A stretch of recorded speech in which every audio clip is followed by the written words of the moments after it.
Hello everyone, आज आपण बनवणार आहोत कोथिंबीर आणि ज्वारीचे थालीपीठ। तर बघू शकताय तुम्ही किती छान असे थालीपीठ झालेले आहेत। तर कोथिंबीर घेऊयात। तर कोथिंबीर घेतली स्वच्छ करून, त्याला धुवून घेऊया आणि आता बारीक कट करूया। सध्या हिवाळा आहे, हिवाळ्यामध्ये भाजीपाला सर्व छान आलेला आहे। कोथिंबीरमध्ये तुम्ही थोडेसे दुसऱ्या भाज्या टाकल्या तरी चालेल।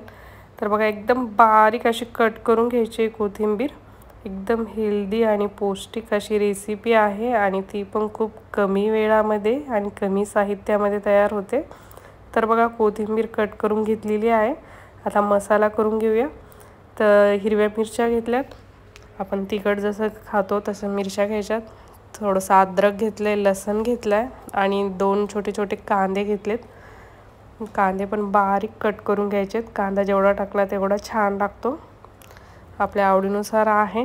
आणि बघा वाटून घेतलेला सर्व मसाला जो आहे तो पण घेतलाय। आणि आता बेसन पीठ घेत आहे मी आणि ज्वारीचं पीठ थोडंसं जास्त घ्यायचं आहे, बेसन पीठ कमी।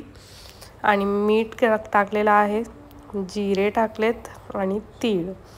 आता सर्व व्यवस्थित मिक्स करून पीठ मळून घ्यायचे। थोडीशी हळद पण टाकली बघा, जास्त घट्टसर नाही करायचे पीठ आणि थोडंसं पातळ पण नाही करायचं, एकदम मीडियम पीठ हवं। तर बघा पीठ मळून घेतले, पाणी थोडंसंच टाकलं। तर या हातावर थालीपीठ बनवत आहे। बऱ्याच वेळेस आपण ओला कपडा वगैरे कॉटनचा घेऊन त्याच्यावर बनवतो। तर एकदम छोटे छोटे मिनी थालीपीठ केलेत मी हातावर। आता थोडीशी तीळ लावून घेऊया याला।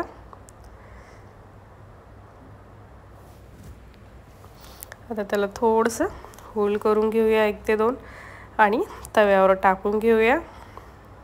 तर असेच आपण एकाच टायमाला 4 ते 5 करू शकतो, छोटे छोटी साईज असल्यामुळं। तर बघू शकताय तुम्ही एकदम छान असे मी 3 ते 4 थालीपीठ टाकून घेतलेत, 5 झालेत बघा।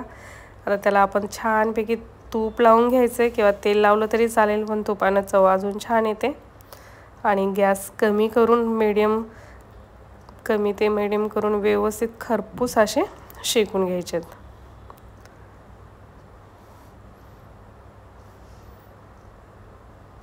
तर बघा दोन्ही साईडनं एकदम छान असे शेकून घेतलेले आहेत।